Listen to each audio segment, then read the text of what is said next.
Namo tassa bhagavato arahato samma sambuddhassa. Namo tassa bhagavato arahato samma sambuddhassa. Namo tassa bhagavato arahato samma sambuddhassa. Buddhang dhammang sanghang namasami.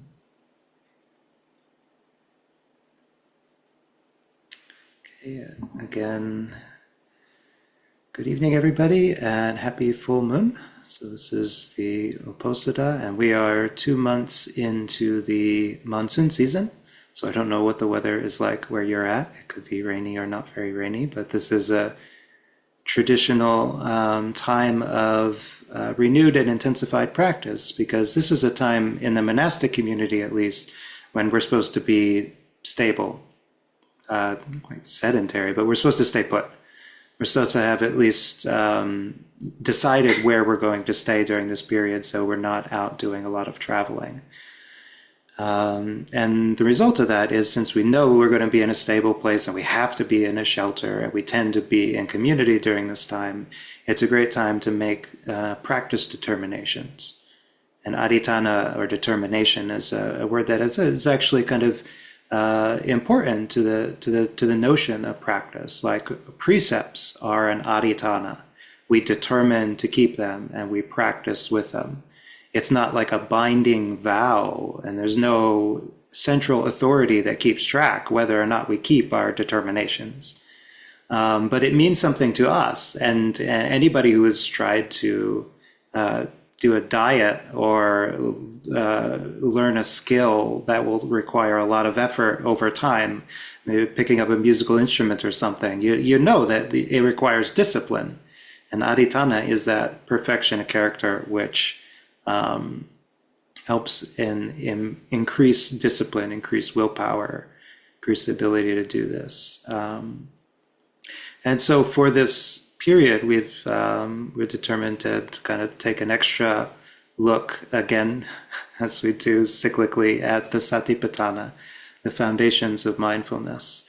And hopefully during this time, it's at least sparking a little bit of interest in you to try to cultivate these, to kind of go off to the side and actually be like, well, could I be mindful of this for the course of the day, or for the course of a meditation period, or for the course of a meal, or realistically, can I even do this for a minute?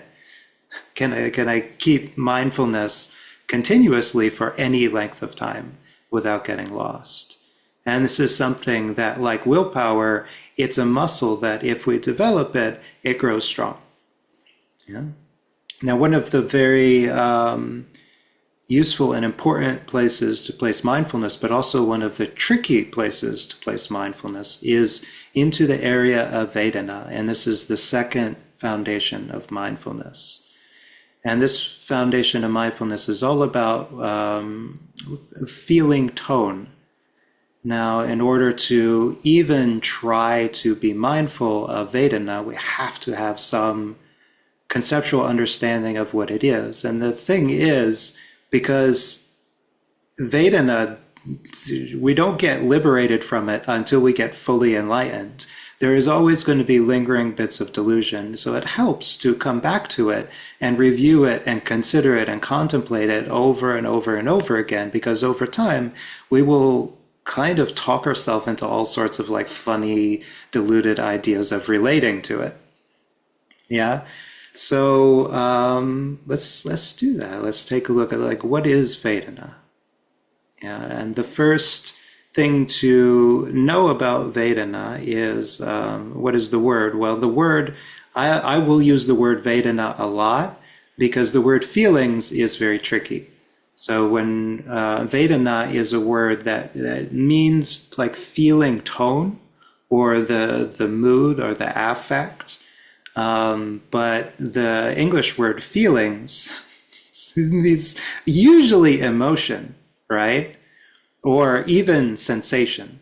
And the thing about Vedana is present in sensations, it's present in emotions, but it is not either of those things by themselves. Yeah. And so what is Vedana? Well, Vedana is something that occurs during something else. It is something that the mind does. It is an evaluation of a situation, of something that is arising. It is not the thing itself. Like an emotion doesn't, it isn't Vedana, and Vedana isn't the emotion. But every single experience we have has this mental evaluation, because the moment our mind perceives something, it tries to figure out, do I like this? Do I not like this? And this is something it does reflexively, and it's happening at such a deep and foundational level of the mind. This is not something we can turn off. It turns off only at the absolute highest jhana, and we reach a state where we're not... It's really debatable if we're like consciously aware of things or if we're experiencing things in some other way. But for almost all of our existence, anything we experience is going to have this feeling tone. Yeah? And because it's happening in the mind, it does not have a location. Yeah? It doesn't have a direction. You can't find it. You can't describe it. Yeah? Another way of saying that might be that Vedana does not have quantity. You cannot have 2 Vedanas. You cannot have 10 Vedanas. You cannot have a lot of Vedanas. You cannot have a few Vedanas. Yeah? The mind is only ever having one Vedana at any given time. And that Vedana is caused by the contact with an object, the perception or the consciousness of an object. And so it is related to that consciousness. And the moment another consciousness arises, that is a different Vedana, and the last one ceases. It does not carry over. Of course, it will have conditioned it, and we can consider how that happens. But in any given moment, you've only got the Vedana that is happening. Yeah, you don't hold on to them, you don't carry them, you don't store them up. Yeah? So there's no quantity, but there is quality. And particularly, there's 2 kinds of quality that are very important for Vedana. And one is the actual tone. So we tend to divide this typically into pleasant, painful, or unpleasant, and neutral, or neither pleasant nor unpleasant feeling. Yeah?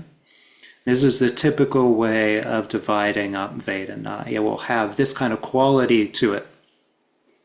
And the other one is very simple. Vedana has intensity. Yeah, it can be strong or it can be weak, and that comes into play later in how we relate to it. Yeah, but to the matter of tone, this is where it becomes really important, yeah? Because the tone affects how we relate to the Vedana, and how we relate, therefore, to the object, the contact, the experience that is creating the Vedana, yeah? The words pleasant and unpleasant and neutral might not fully encompass what this quality of tone is actually dealing with. Because again, because Vedana applies to an experience, it's not simply a matter of this is pleasant or this is unpleasant. It's also this is liked, this is unliked, this is good, this is bad, this is desirable, this is undesirable, this is repulsive even. All of those things kind of mix in together with this notion. So if the words pleasant and unpleasant kind of throw you from time to time, you're like, well, I'm having an experience, yes. And that means I'm having a Vedana, yes. But I'm not sure if this is pleasant or unpleasant. Well, then try to use a different word that brings out this sort of nuance to it. Is this something you want or something you want to get away from? Is this something you would like to increase or something you would like to decrease? And that can help orient you.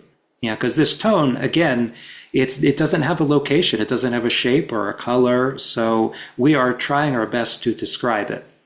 Pleasant and unpleasant is just one way that we try to describe it. Yeah? And this very matter has been the source of a lot of debate, a lot of confusion since the very beginning. And there's one sutta in the Pali Canon where the Venerable Ananda is out wandering, and he goes by some monks who are in a discussion. And he realizes that the discussion has turned into an argument. And one of the monks is saying, I have heard it from the Blessed One's own lips that there are two kinds of Vedana. And the other one is saying, you fool, I have heard it from the Blessed One's own lips that there are three kinds of Vedana. And there's a 2, 3, 2, 3, and they're arguing back and forth. And Ananda, of course, is sitting on the side, and he's like, I should ask the Buddha about this matter.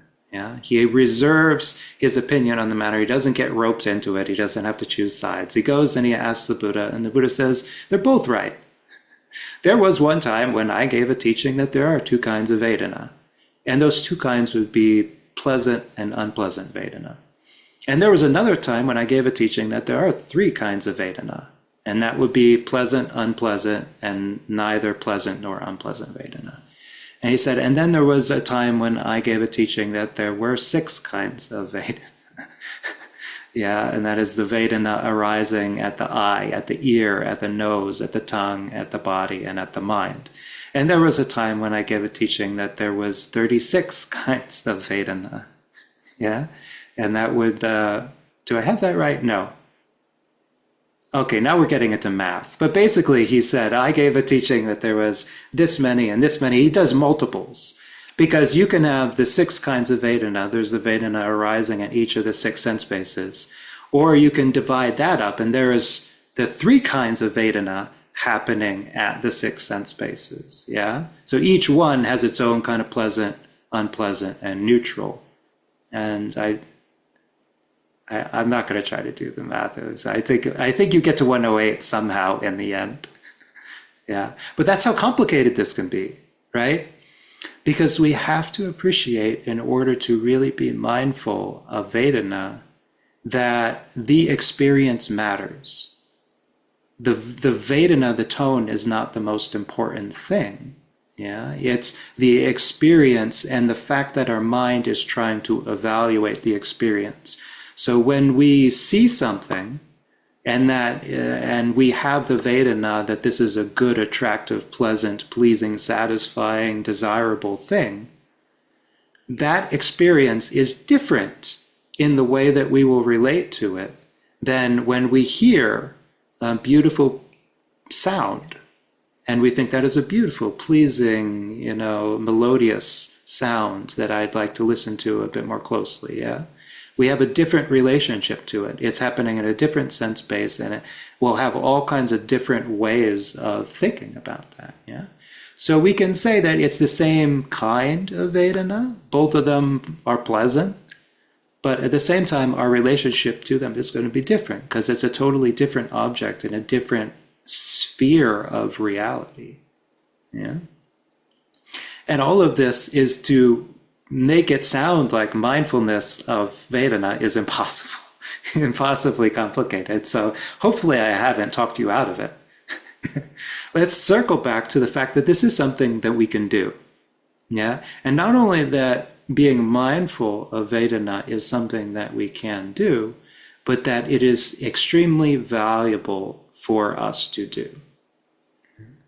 Because at the time of the Buddha, there was a very popular saying amongst monastics, which, I think it should catch on, and I've said this many times, but people don't tend to say it much these days when they're talking. And there's all Vedana is within suffering. Yeah. And it points to this very fact that if we are evaluating an experience, we are inclining ourselves to not take it at face value, to not see it as it is. We are trying to put a label on it. We're trying to put a perception on it. We are trying to create a bias. And the thing about a bias is it always creates suffering. Yeah? It forces us to have to decide that I want to move towards this, or I want to move away from this, or I want to ignore this.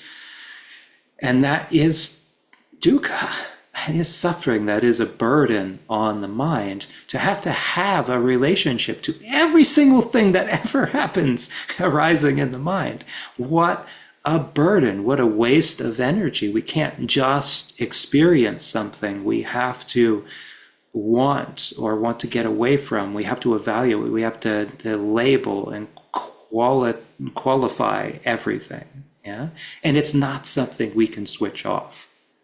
So as we're being mindful of feeling, we want to be mindful of the fact that our feelings are going to try to influence the mind.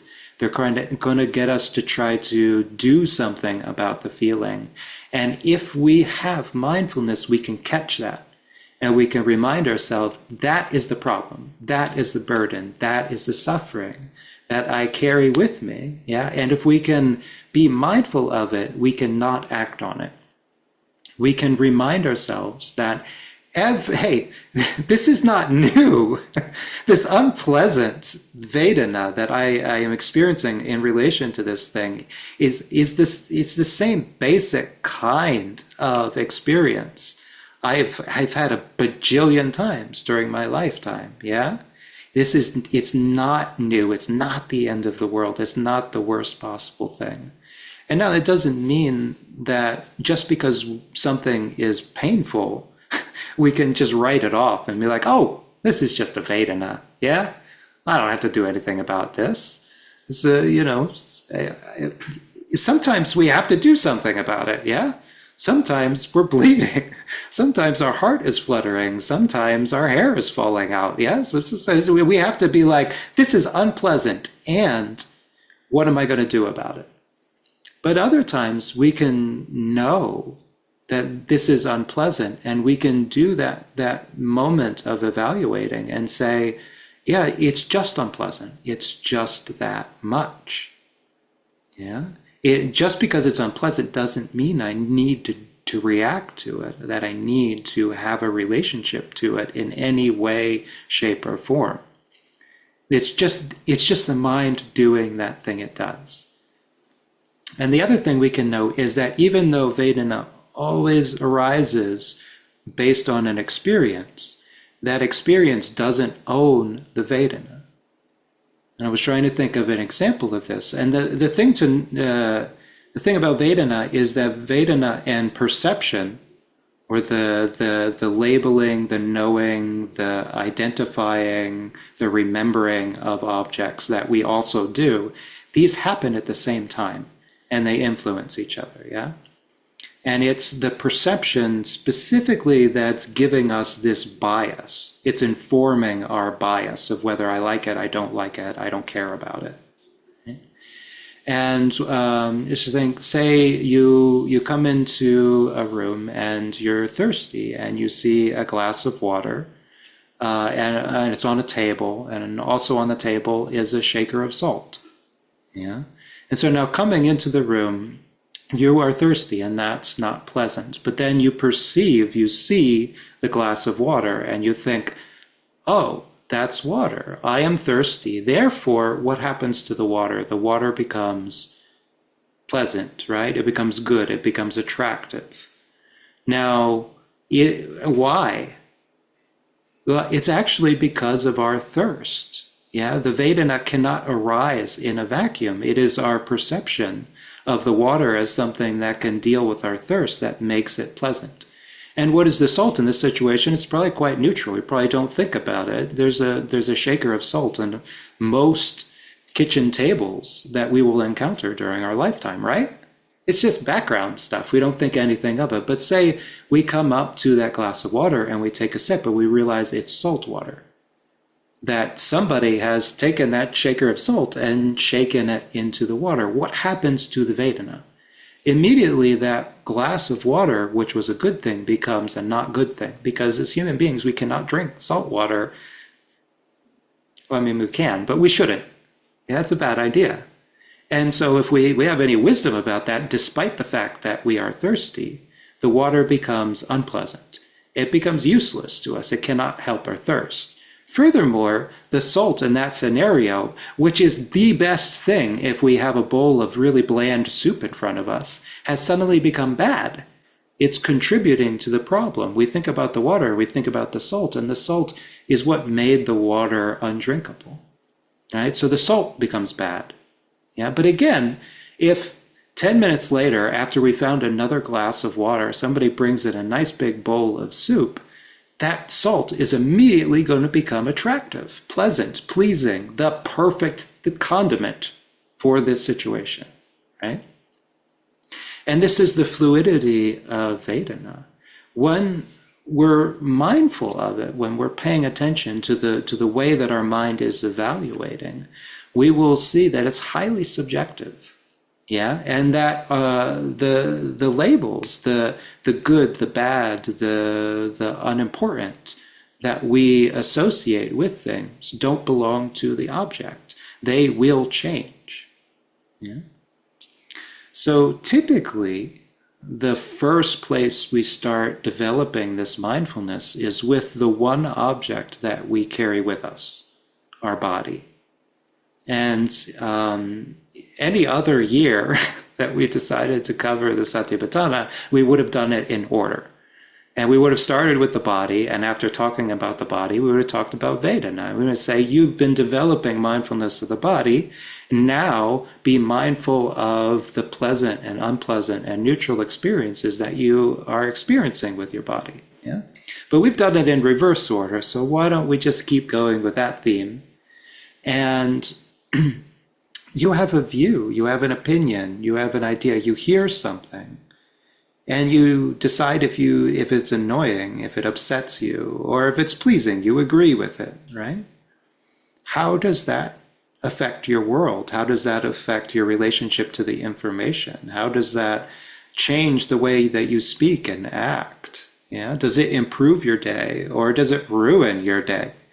Yeah, it's very easy when the mind is exposed to information for it to color the Vedanas that arise afterwards. That it has nothing to do with it. Yeah, you could read something that popped up on your phone, undesirable piece of news, and it can put you in a bad mood. It can color the whole world, make it seem like everything's falling apart. You're like, oh well. That happened. I guess I really gotta leave this country. Yeah, I gotta get out of here. This keeps happening. The bad news keeps coming. Yeah. Well, unfortunately, that's kind of what news is like. But then, every moment after that, do we carry these perceptions of the world is falling apart, nothing is reliable, there's nothing but bad news, yeah? Does that change the Vedana of things that are happening, even the things that would otherwise be pleasant? Maybe we woke up on the right side of the bed. Maybe we came down the stairs and our cat was affectionate rather than, demanding. And maybe the coffee was properly brewed and a good hot temperature by the time we got to it. And maybe the first couple of conversations we had were good interactions. And so maybe the mind is saying we're safe, we like where we are, everything's right in the world. And we're having pleasant Vedana arise based on the various things that are happening. Yeah? When does that shift? Yeah? So we talked about mindfulness of the mind. We noted that there are moods of the mind that are persistent, yeah, for a length of time. They are built up of conditions, and they are supported by conditions. And the various conditions affect what mood of mind we're in. And then greedy, hateful, deluded, non-greedy, non-hateful, non-deluded. Yeah? With Vedana, there's not going to be a one kind of thing, one kind of thread in the same way. Rather, it is those moods of mind, those perceptions and those evaluations that are going to affect the kinds of Vedanas that are arising, yeah, in any given time. And one of the ways that we see this is that other kind of quality that Vedana has. Vedana, even though we can't have a lot of Vedana, a lot of Vedanas, a whole pile of Vedanas, we can't have 10 pleasant and 4 unpleasant, so it's a net positive. Things around that, but we can have intensity of it, yeah. And this was also a saying in the time of the Buddha. It's like, I hope that, you'd find somebody who is sick and you'd say, I hope that pleasant feelings are increasing and unpleasant feelings are decreasing. Yeah. You'd say that, I hope unpleasant feelings are decreasing and that their decrease, not their increase, is to be discerned. What does that even mean? I hope you're not feeling as bad as you were before, and I hope that the unpleasant feelings are decreasing. I hope that pleasant feelings are increasing. And this is not totally something that the Vedana is doing itself. Again, this is perception that's doing it. It's our mood of mind that's doing it, yeah? The longer that we dwell in a particular mood of mind, the more likely it is to condition our evaluation of things towards pleasant, unpleasant, and neutral. So being mindful of this is not simply asking ourselves, like, is this pleasant? Is this good? Do I like this? Do I not like this? But also just thinking about the train of thought that we've been on.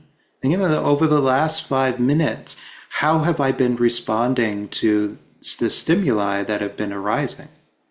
When I heard something, when I saw something, when I felt something, when I thought of something, what was the initial response to it? Was I okay with it? Was it that seemed nice? Or was I not okay with it? Was I thinking, oh, there we go again? Yeah. And if we see the mood of the mind, and we see how it's kind of skewing our perception of things in a particular direction and skewing our responses to things, then we can almost predict the kind of Vedana that's going to be associated with the experiences we're having. Yeah. But we're being mindful of it. We're trying to let it go, yeah? Because it doesn't really matter. Again, it's not in the experiences. And even if the mood of the mind is persisting for a bit of time, even if we're having not a good time, it doesn't have to be overt suffering. It doesn't have to be a problem. Sometimes it's the mindfulness of the Vedana that allows us to liberate ourselves, to get free of this problematic mood. Yeah?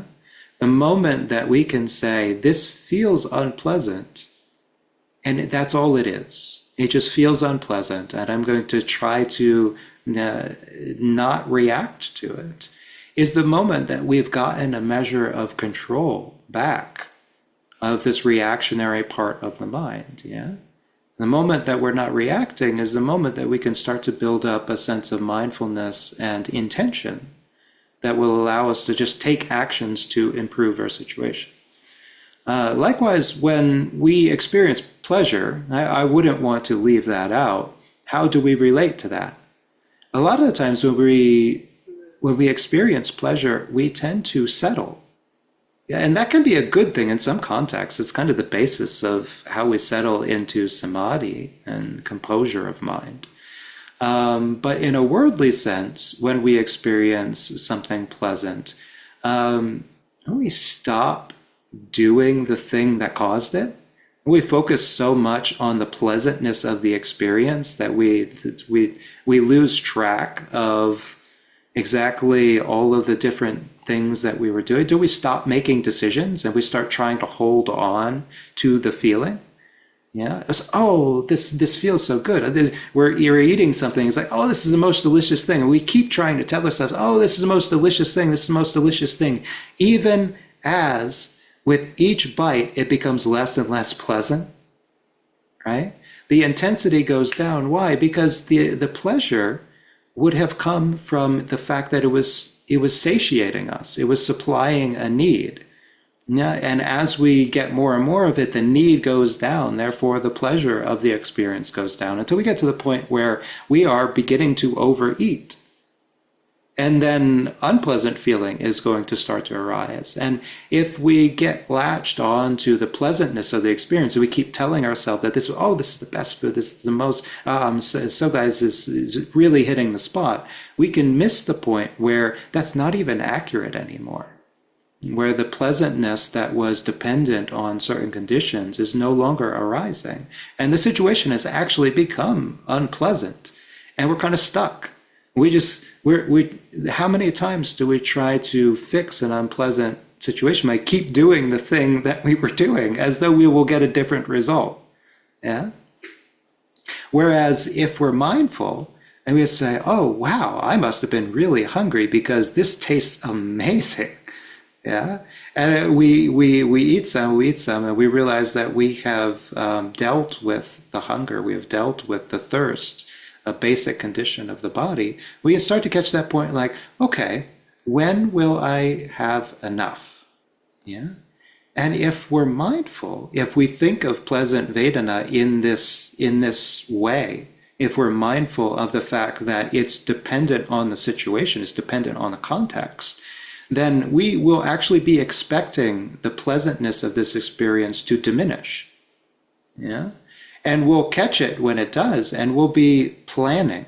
Yeah? We won't be dependent on that activity. We'll be able to say, what is the most wonderful thing you can do after you have reached the point of enough? What's to get up and to wash your dishes and leave? Yeah? It's not to sit in the kitchen all day, around food when you're no longer hungry. And no, it's to go on and go do something else. Yeah? And likewise, we can experience a pleasant sensation. Say we've been out walking around, we've been out doing something, we've been out working, and we sit down. Doesn't it feel wonderful? Like, finally. I was so exhausted, yeah? And this feels amazing. How amazing does it feel? And how long does it feel amazing? Yeah, it can feel really good for a couple seconds. And then it can feel, better than what I was doing for a couple of minutes. But within 5 or 10 minutes, it feels nothing, yeah? We're not even cognizant of the fact that we're sitting anymore. And if we don't begin to wonder about this point of, is this suiting my needs? Am I able to use this? Then we could actually get into like a low energy state. And be like, I don't want to get up. I don't want to do anything. I don't want to go anywhere anymore. Yeah, I've been working all day. Maybe I'll just sit here. Maybe I'll just read something. Maybe I'll just watch something. Maybe I'll just pick up my phone. And then we're gone. Yeah, all of that nice energy that we brought up by the activities is dispersing. Yeah. Whereas if we're active and intentional, then we notice that point of transition and we say, okay, well, should I keep sitting here, or have I fulfilled the need for which I sat down? Like, what do I want to do next? Hmm? And if we find that there's nothing we need to do next, then coming to be mindful of neutral Vedana is just as well, yeah? Because there will be 5, 10, 15, 20, 30, 35, 40 minutes where we could sit comfortably and meditate or read or be mindful, do anything in the sitting posture. And it won't feel good or bad or anything. It won't be yanking the mind one way or another. We'll be able to concentrate on whatever it is we're trying to do. Yeah? Being mindful of the fact that something is neutral is just a way of us becoming mindful of its existence. Yeah? Which is, in a way, its own kind of pleasant experience. And this is when the Buddha taught that there were only 2 kinds of Vedana. It is because of this very aspect of neutral Vedana, that when a neutral Vedana is known, it is slightly pleasant. Yeah? Because again, pleasant is not like, oh, this feels amazing, but it's good. It's clear, bright, brilliant, desirable, yeah? And what is desirable to know and to be clear and to be mindful of things, yeah? And what is unpleasant? Well, is to be confused, muddled, apathetic towards things. That does not feel good. Yeah? And when we are experiencing neither pleasant nor unpleasant Vedana towards something, we can recognize the mind is in a very topsy-turvy, suggestible state. Yeah? If we can have mindfulness of that, we're actually in a really good place. That is it can be an intentional, slightly pleasant experience of building up that mindfulness. But if we continue to be ignorant to it, if we continue to just gloss it over and say, well, nothing really important's happening right now, that's it's just neutral, that means no big deal, then we will gradually lose touch with everything around us, yeah? And then the mind will slip into not being mindful, which will be unpleasant. Yeah? And then once that has reached a certain level of unpleasantness, we could truly say that it's now unpleasant Vedana, yeah? We're confused, muddled, our energy is low, we're bored, we're apathetic.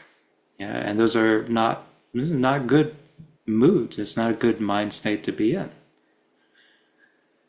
So, yeah, where to get started with this mindfulness of Vedana? Well, it's up to you, right? And this Satipatthana is really quite open-ended, yeah? We could pay attention to Vedana internally, stuff that's happening in our body and our mind. We can be mindful of Vedana externally, when we see something, when we hear something, when we smell something, when we taste something, yeah? What do we think? We think, oh, that looks good. Oh, that smells good. Oh, that tastes good. Oh, what does that smell? That smells bad. We can just catch that, yeah? And just catching that one experience is also catching all of the possible reactions, all of the possible, like, oh, I have to do something about this, or I have to get away from this, or I have to move towards this, or I have to get more of that. All of these thoughts that arise in the mind, if we catch the Vedana, we realize that the thoughts are just thoughts. They don't actually have any power over us. They don't mean anything. Yeah? Nothing has its own meaning baked into it. Meaning is something that we give to the situation. And if we know the meaning that we're trying to put on things, then it doesn't really have any power, does it? Yeah? And that gives us actually the freedom that we want. So the one freedom we can have until we've absolutely mastered samadhi meditation is the freedom to be without Vedana, right? The Vedana is going to be here. It's going to be trying to skew our mind. But the freedom that we can have is that through knowing the Vedana, we can have this pleasant, stable, reliable sensation, mood, emotion of, that's just Vedana. It's just that much. Yeah. I know you. I know you, Mara. I have seen through all of your tricks. Yeah. And the longer we can sustain that, the less dukkha, the less suffering can be generated through these biases. Mm-hmm. So with that, on this Uposatha evening, I encourage you to keep investigating, and yeah, we move through this in cycles. So next time we've got a bit more time left in the monsoon season, so we'll move on to the body. But even as we do, Vedana will be there. So hopefully this gives you some ideas for how to start developing more, wisdom through this aspect of the mind that's going to be constantly arising until the day that you die. Yeah, going to be here, so I might as well get wise to it.